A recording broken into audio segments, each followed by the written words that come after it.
Last minute shakeup at 5:30 a.m., laundry situation not good. And when your focus is on helping your clients, it's easy to forget about yourself.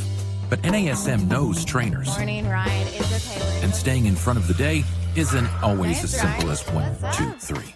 So when the unexpected has you pressing pause, what's the latest on creatine? I'm going to get back to you on that. let NASM1 help you press play.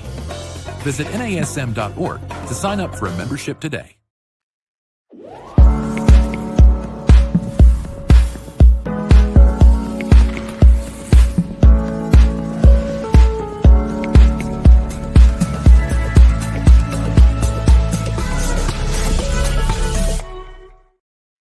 Hey everyone, welcome to Strong Mind, Strong Body. I'm your host, Angie Miller. Today we're going to talk about the cost of blame and how it hurts relationships. Today is actually a two-part series. I have with me Dr. Nilda Perez. And last week we did a podcast on the cost of anger and how anger can kind of infiltrate society just by starting with one person. So today we're going to talk about how blame, which is often the end result of anger, I'm not angry, you made me angry, is often the narrative we'll hear from people. So we're going to talk about how blame rewires your brain. It can sabotage your relationships and erode your mental health. And hopefully some powerful strategies to break free from that blame cycle, to take personal accountability, and to transform your connections with others. So let's get Dr. Nilda Perez on and let's start the show. How you doing, Nilda? Hi, how are you? I am doing very well. I'm so glad that you came back to join us today to talk about kind of that end result of anger sometimes, which is I'm not angry, you made me angry. And blame is such a pervasive part of, I think, our society in general. It's a big one when people get into arguments or have disagreements. It's always got to be someone's fault. Someone has to be wrong. Somebody has to be right. But my contention is, what if they don't? And I did a whole podcast episode on both and thinking, how two things can be true at once, and how it doesn't have to be dichotomous. It doesn't have to be you're right and I'm wrong, or I'm wrong and you're right, or whatever the situation. I just think that blame is not necessary. We can agree to disagree. It doesn't mean somebody always has to be the end result, which is it has to be your fault. So, Dr. Nilda, you're a behavioral health specialist and a behavioral health expert, and I think you've got great insight into human behavior. And I know you and I talked about anger and blame are two of our favorite things, right? Right. So we often hear that hurt people hurt people. And in your experience, do you think there's a similar cycle with blame? Do you think that people who were excessively blamed as children or shamed or told no or whatever, all those kind of things related to that would be, do you think that they become big blamers in their adult relationships? Okay. Oftentimes this is true. However, wouldn't this be blaming again? Right? Learned behavior. It's not my fault. I learned how to blame, so I blame, right? So I'm gonna kind of address this in two parts. First part is, oftentimes this is true. People who are excessively blamed as children become blamers. They become blamers as adults, and they won't take responsibility. So it's repeating that learned behavior. But taking that to the next level, we also have to understand that in therapeutic settings, the focus is on understanding underlying issues and a deeper understanding of where this comes from, is oftentimes misconstrued as blame. So I am the way that I am. I react the way that I react because of my upbringing, because of my mom, my dad, my family, blah, blah, blah. So we need to be able to understand that although that can be learned behavior, we have to understand that it's learned behavior that we adopt and choose to continue. I like to call it choice behavior. So I'm glad that you brought that up, because that's exactly where I was hoping you would go with this, is that yes, it could be true. And two things can be true. It could be true that as a child, you were raised by parents who didn't take responsibility or always shifted or pivoted to other people, or maybe you were blamed a lot yourself or whatever that, however that might look. Because I think it can be two things. They could have been blamed as children, but it could also be that they grew up and the modeled behavior was that it was never their parents' fault. It was always someone else's. But I think that you're spot on that then if you go back and blame your parents, now you're just perpetuating the blame. And so, yes, you learn the behavior, but it's your choice on whether or not you're going to choose to live your life out in the same manner, right? It's choice. Exactly. Yes. And I think that that's huge because you and I have talked about how there's a lot of parental blaming and shaming, even among adults who are in their 40s, 50s, 60s. And you're like, I think at this point in time, you've got choice behavior. You don't have to emulate the way that you were born and raised and so on. So you studied the brain science of blame, correct? Yes. All right. That's just fascinating to me. So is it fair to say that chronic blamers are actually addicted to avoiding responsibility? I would say that chronic blamers are totally addicted to avoiding responsibilities. Chronic blamers don't want to take responsibility, and because they want to escape uncomfortable feelings, having to look into themselves and see what they've done that isn't right or that contributed to whatever happened is work that they prefer not doing. So that's an uncomfortable place for them. So yeah, so blame becomes high. That's high in their level of their scope of interaction, and this is what they keep doing.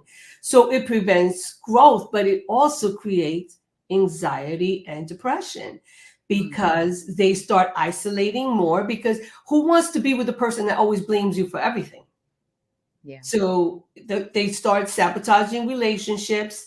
And then here we go again, reinforcing their victim mentality. Because if you can blame somebody else, then you're the victim. You're always the victim. Right. And the one thing that I learned in my life to do is not to be the victim. I'm like, okay, this is what happened. This is my responsibility into what happened.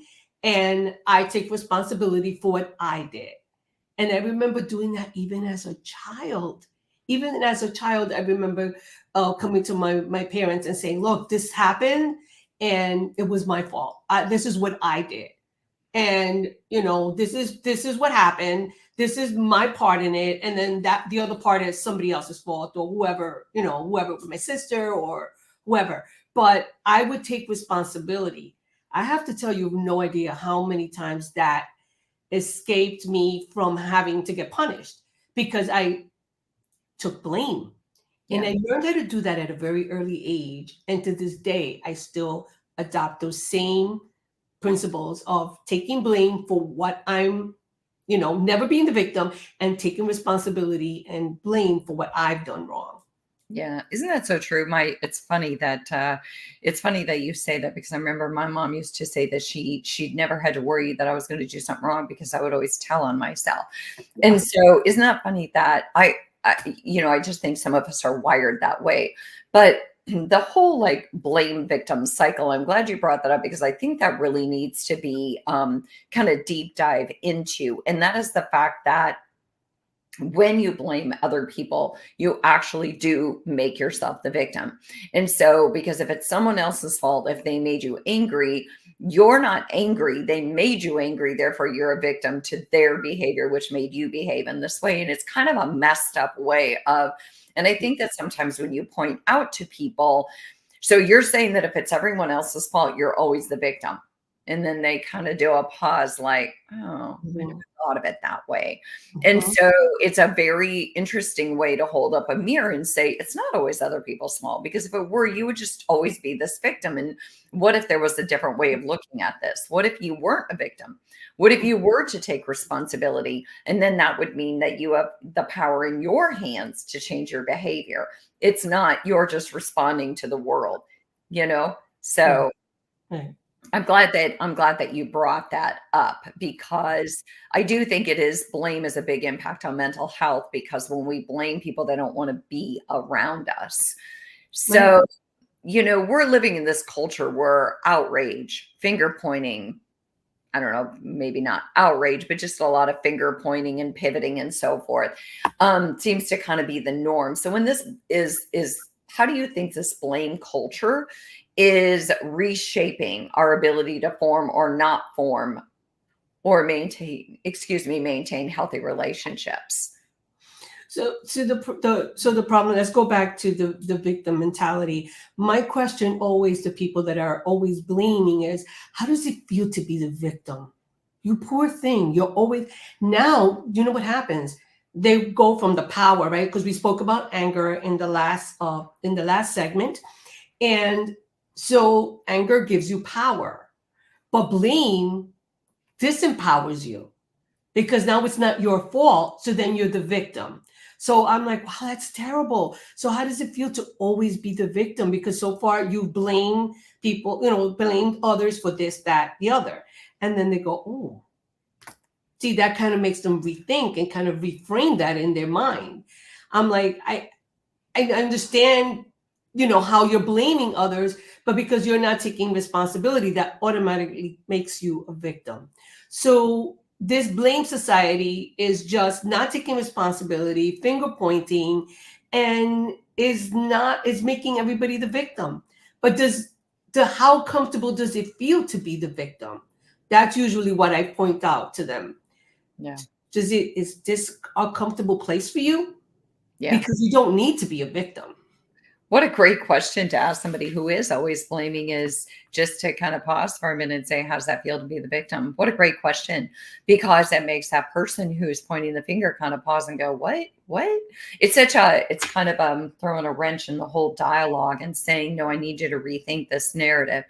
But that's a great question, because, to your point, blame disempowers. But if you take accountability, you have the power then to move forward differently and to respond differently in relationships.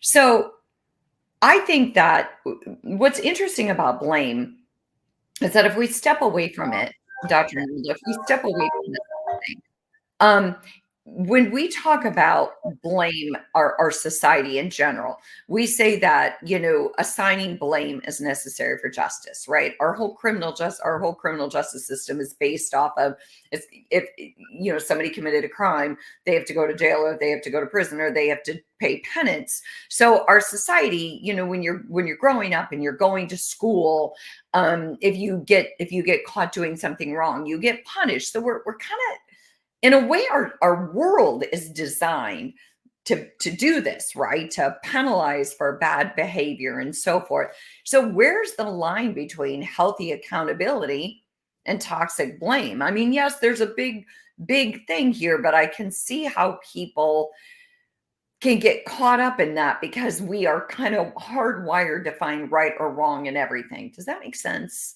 Absolutely. Absolutely. So the way that I see this, Angie, is having healthy accountability, focus on problem solving, taking responsibility without shame or guilt. Toxic blame targets individuals, and it creates more division. So we're living in a society right now where we're looking for social justice, but are we being realistic? Is the world really fair? Is everything really fair? So we need to kind of understand where justice is appropriate, but then simultaneously what we can do to be just as individuals, and not looking for justice outside of us. And I think if we can project fairness and justice, maybe people will follow, but expecting it from others is sort of unrealistic. It's unrealistic. So we need to be the models of justice rather than the blamers for somebody else to be just, and looking for that justice outside of us. Yeah. Okay, that's an interesting. Yeah, that makes sense to me. I like the way that you worded that. Dr. Nilda, I want to reintroduce you and I want to reintroduce the show. And then I have a great question for you about just kind of creating a scenario. So my name is Angie Miller and this is Strong Mind, Strong Body. And I'm talking to Dr. Nilda Perez. We're talking about the cost of blame and how it hurts relationships. And this is a two-part series because last week we talked about anger and how anger hurts relationships. And blame is often kind of that end result of anger, because when we're angry, we don't want to take responsibility. So, Dr. Nilda, my question for you is, can you talk about moving from blame to accountability, like a scenario, whether you have a client story or whatever it might be, but a scenario where someone might mistakenly think they're being accountable, but they're actually kind of subtly blaming? Yeah, I think it's just a shrewd way of blaming. I don't think that they believe that they're being fair or that they're taking responsibility. I think understanding how your actions work. So, for example, somebody can say, "Well, I'm sorry that you feel that way, but if you hadn't done this, then I wouldn't have reacted that way." Yes. That's not really you taking responsibility. You know, So, sorry, go ahead. I mhm, was going to interject there. okay. So to take real accountability is to say, this is where I went wrong and ending it there, ending it at, I'm sorry. So one of the questions that I usually have, I remember when the kids were young, I would say things like, they were like, "Oh, I'm sorry." I said, "Okay, what exactly are you sorry about? I need to understand what exactly." And so now at this point, I'm confusing them. I'm saying, "Are you sorry that I caught you? Are you sorry about what you did?" I need to understand. I need you to understand exactly what you're sorry for. So you see, and then you have to learn how to use that in your own personal relationships and interactions. What exactly are you sorry about? And explaining it. For instance, you can say something like, "I am sorry that I lashed out at you," without diluting why you were angry. You did this and I reacted to that. So I'm sorry about the way that I reacted, but I'm not sorry that I reacted, because what you did was wrong. And that triggered in me a very bad reaction. However, let's not dilute the fact that you were wrong. I love that so much because it is taking responsibility. I love that. What exactly are you sorry about, or what exactly are you sorry for? Well, I'm sorry that I responded with such vitriol. I take accountability for that. I'm not sorry that I got upset because your behavior really hurt me. However, I am sorry, and I do take responsibility for the vitriol that came. And, I think that that is such a powerful thing. I hope that that speaks to everyone. Dr. Harriet Lerner writes a book about apologizing, and I did a whole podcast episode on how to authentically apologize, because so many times in our world and in our relationships, we say things like, "I'm sorry I upset you." Hmm. Well, what does that mean exactly? You're sorry you upset me, or you're sorry that you did the thing that upset me? And so there's subtle but important ways of saying I'm sorry, because sometimes just "I'm sorry I upset you" is actually discounting what you did and how the other person really feels. It's not "I'm sorry I upset you." It's "I'm sorry I did that caused you to get upset, my behavior." And I know that people might think, "Well, gosh, aren't you splitting hairs?" And no, absolutely Yeah. not. Because buts are disqualifiers. And Right. anytime you say something like, "Well, I'm sorry you're upset," uh, but that's not "I'm sorry I did that to upset you." And so apologies are powerful because apologies set the tone for, I am fully standing in my space and in my accountability, and I am fully embracing that what I did hurt you, and I want to acknowledge it. Right? Right, right. And understanding that the words "I'm sorry" are used so interchangeably. With, you bump into somebody, in the store, and you're like, "Oh, I'm sorry." Or you pick up something that's not yours, you go, "Oh, I'm sorry," um things like, but no, but when you're sorry, you need to specify exactly what you're sorry about. And I think that, you gain respect with that. People don't realize that you gain respect with that. People honor your words because you're being very specific about what you're sorry about. I'm sorry that our relationship is in this place. And you know what? Sometimes even when a relationship needs to end, I'm sorry that this relationship ended or has to end because you continuously keep crossing boundaries. You continuously keep doing, and I'm sorry that our relationship has to end because there are good things in this relationship, but we need to say goodbye because it's just not going my way. You see how that's respectful, but yet you're still explaining what you're sorry about, not blaming. You're saying it doesn't work for me. It doesn't mean it won't work for somebody else, but this doesn't work for me. And I think there's a level of honor and respect that you gain and power by doing that. Yeah, I think so too. I think so too. And it's also a way of just saying that I, like you said, I'm going to kind of stand in my power here and say, I understand that certain parts are working, and I also understand that this can't move forward the way that it is because I have boundaries, and that my boundaries define my ability to respect myself and stand in my dignity. And so, Dr. Nilda, we know that blame is destructive to our mental health, our emotional well-being, our relationships.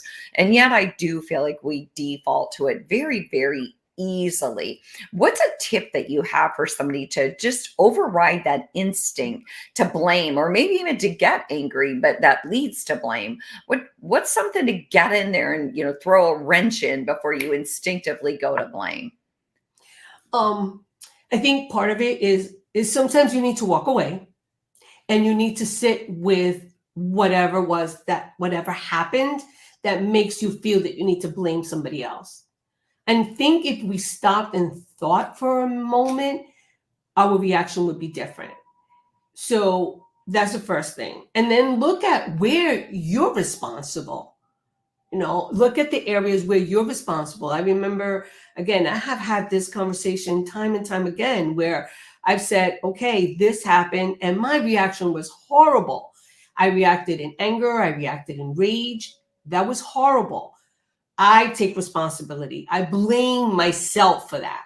But then this is what happened prior to that caused that in me, which means that either I can't have a relationship with that person, or I need to kind of rethink how we can interact better. But you have to really spend time with understanding yourself and understanding why you react the way you do, and taking responsibility for what you're responsible for. And to understand that I'm sorry is not a blanket statement. Be specific, and you understand before you even relate the words. What exactly are you sorry about? What exactly are you taking responsibility for? And where are you saying, and now that's it. That's all I take responsibility for. And just leave it on the table. And you'll realize that what that other person will do is that they'll pick up their parts and they'll say, you know what? Well, yeah, I did do that. But they won't do it if you just blame them. It's not going to happen. I love that so much. Once you pick up the pieces and you take what is yours and you leave it on the table, you invite, we're going to say invite the other person to pick up their part.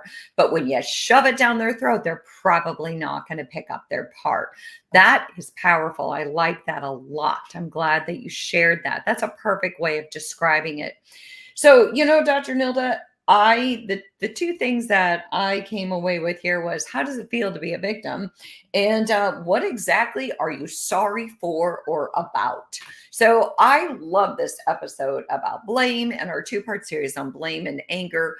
And Dr. Nilda, I would like to ask you, would you be comfortable sharing with people how they can reach out to you if they have any questions? Oh, absolutely. So they can call me at 561-914-8424, or they can also email me at drnilda@behavioralhealthreimagined.com. All right. Wonderful. I am sure you'll be getting some calls or some emails. So thank you so much for coming on. Thanks to all of our Strong Mind, Strong Body listeners for tuning in to our 2-part series on anger and blame. I hope that this was super helpful, and we will see you next week.